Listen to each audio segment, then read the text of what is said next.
Natalie Thompson, Natalie Thompson, Thompson. Course title. Chief of Police, South Haven Police Department. First off, bullet points from what you guys have gotten so far from this investigation. Right. So last night at about 11:30, our police department was contacted by the FAA in reference to a report from air traffic controllers of a missing airplane. Fast forward, search was conducted last night. And then 20 minutes after daylight this morning, at approximately, I believe it was around 7:30, a crash site was located, and it was determined that that was the missing plane from yesterday. And we understand that we were told that the plane was on a morning flight coming out of South Haven Regional. Do you think that do you think that it crashed as soon as it took off, or within a reasonable amount of time between then and when the missing report was found? Yes, based on where the crash site was located, indications are that the plane crashed shortly after takeoff from the South Haven Regional Airport. The takeoff time yesterday was around 7:30 a.m. and the crash site that we located this morning was approximately a mile from the airport. So indications are that the airplane crashed shortly after it left the South Haven Regional Airport yesterday morning. So looking at him, it crashed soon after. Maybe we can, assume 7:30 to sometime early after. Why does it take so long to get to this investigation now? When did you lose contact? Well, this is a small airport, and planes need to reach a certain altitude before they become under the radar of air traffic controllers at larger airports. So they had an itinerary to fly, I think, to just some local areas. So it's not unusual for them to be, especially flying in areas around here where they wouldn't be, under the eye of a significant air traffic controller, like at Detroit International Airport or Midway or O'Hare.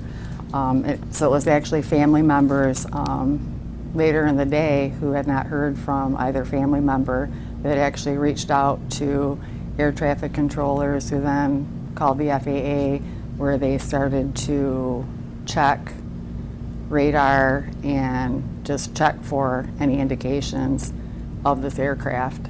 And it went from there.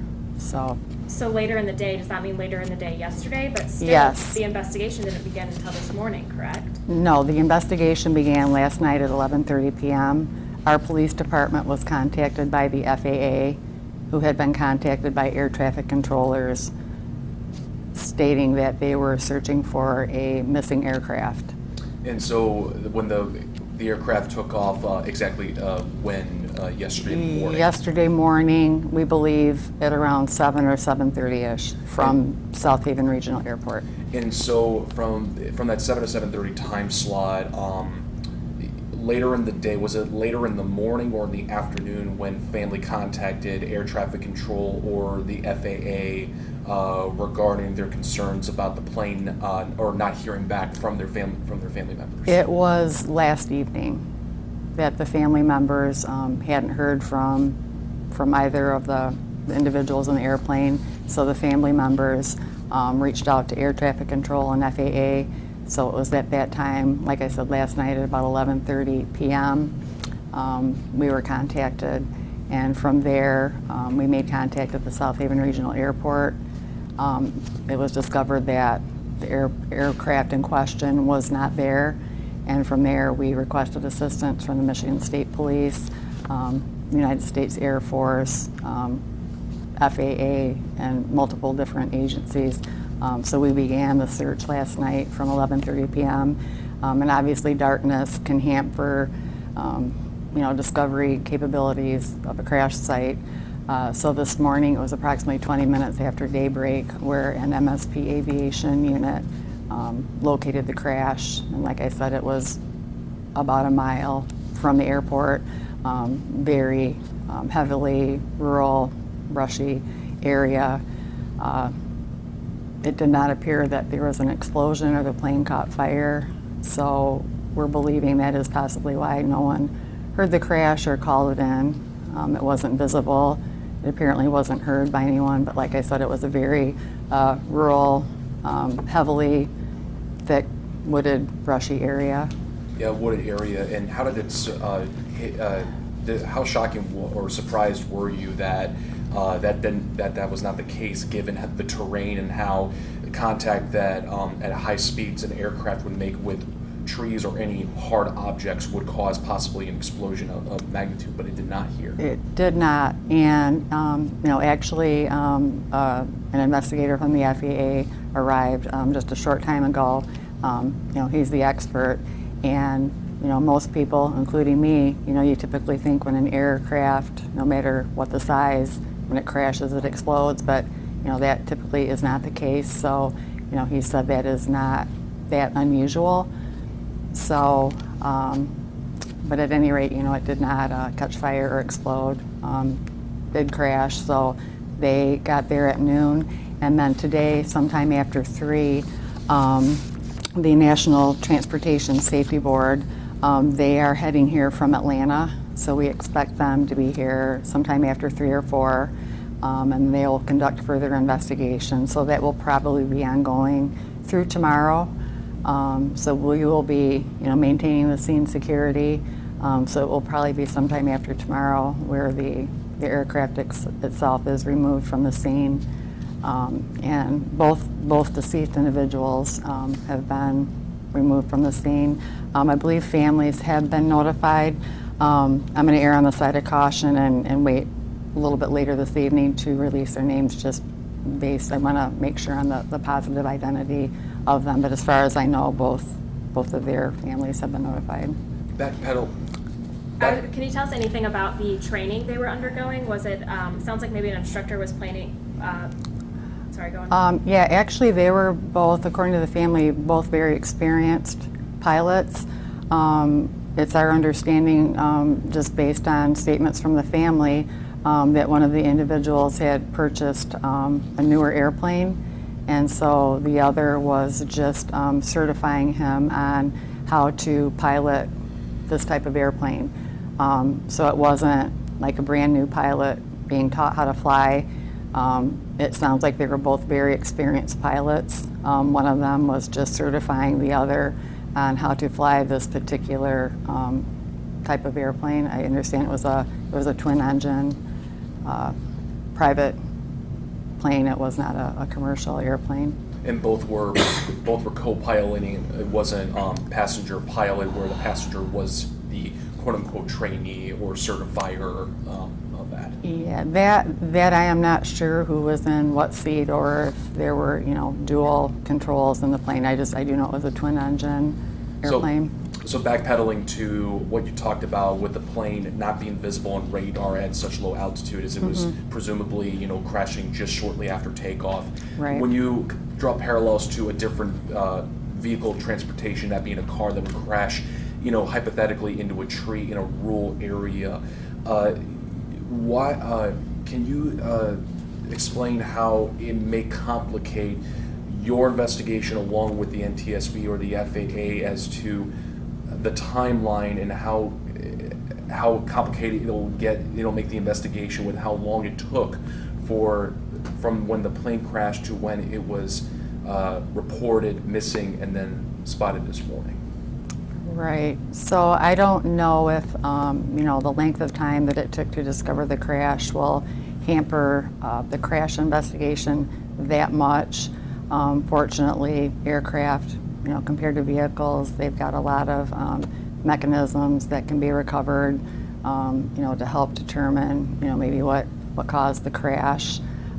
Just with the proximity of where the crash site was located in comparison to the airport, that pretty much gives us a very good idea of when the crash occurred. So time of the crash is not an issue, and fortunately, much of the aircraft, like I said, is intact. I mean, it crashed, but a lot of the equipment, the devices on the plane will be able to be, recovered and examined by the FAA, the NTSB. So, even though there was a length of time before the crash was discovered, I think that both of those agencies will be able to make a pretty good, hopefully a pretty good determination on what caused it. I mean, it is unfortunate that it took a while to find the crash, but as opposed to a car crash, airplanes, much more sophisticated equipment that can really aid crash investigators with determining a cause. So,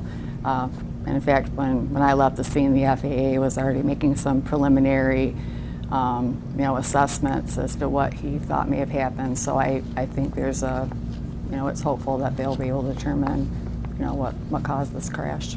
Can you share any of those preliminary assessments with us yet? I'll probably hold off. I'll be happy to give an update. In fact, I'll be going out there later today, and when the FAA can give me something concrete that he's verified, because I know everyone will want to know what caused this, if it was medical emergency versus mechanical issues with the airplane. So when I can get something concrete from him, like I said, he was just getting out there, so to be fair to his investigation, but we will definitely give some updates. And family members that reached out, are you able to say wife, children? I believe it was the wives of the two deceased individuals. Who reported this to the Yes, FAA? yes. And then today, of course, they were notified, and I think we're in the process of just really positively having them identify their loved ones. So I want to be really careful before I release names, but for sure we will do that later. But again, they were both experienced Are pilots. both men from this area? One man was from Wayland, and the other was from Lawton. And from speaking with the family, did any of them tell you or your investigators if the gentleman had any medical conditions that may possibly give insight as to them possibly having an episode or a possible medical emergency given some condition? Do they have anything? We don't have any information like that, but the medical examiner's office is probably gathering any of that information right now from the family. So, and that would be something they would want to know. And in addition to the FAA and the NTSB, examining the crash scene, the medical examiner's office, that is questions I'll be asking the family also to, just be thorough and looking at anything that could have contributed to the crash. Last question, I know it's too early, but just in case, do you have an idea as to when the autopsy will be completed, as well as when you expect the NTSB to be done with their investigations, as they're arriving this afternoon? Right, they are going to arrive this afternoon. I'm sure that will continue through tomorrow. And like I said, we don't get a lot of plane crashes, so I don't know the timeline on when the NTSB will have their investigation done. I can probably find out from the FAA today how long they will take to make their determination. The ME's office, typically, post-mortem will take place within a day or two, and then from there it's 30 to 60 days before they get the results. But the autopsies or post-mortem are normally conducted within a day or two. But as part of the ME's investigation, that is something they will ask the family members, any health issues, history that may have contributed. So that's something they'll be looking into. Just a couple more questions for you, Chief. Can you talk about, is this an all-hands-on-deck situation? How many people do you have in here working today, and are they all focused on this?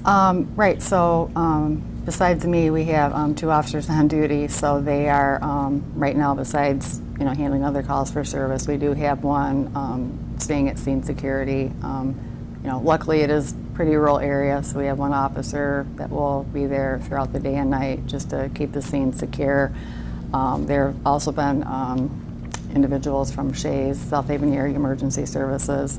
But in addition to that, like I said, it's a lot of different federal investigative agencies that are out there. So as far as our department right now, our main goal is just to provide, scene security. So we've kind of turned it over to the professionals. But, hopefully they'll be able to determine what caused this and, bring closure to the families. And then a little bit of a different topic, but sort of similar.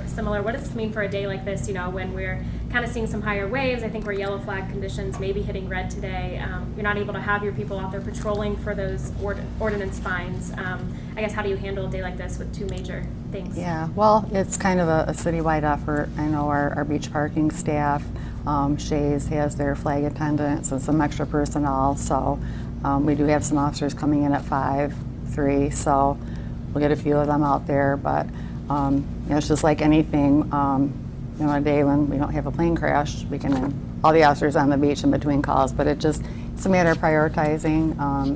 Even with this, we've got another officer, and as he came in between calls, he's been down at the beaches, so if we could have 100 more officers, it'd be great, but on a day like this, we have to prioritize, and for sure maintaining the scene security of a crash where 2 people have died is at the top of our list. So.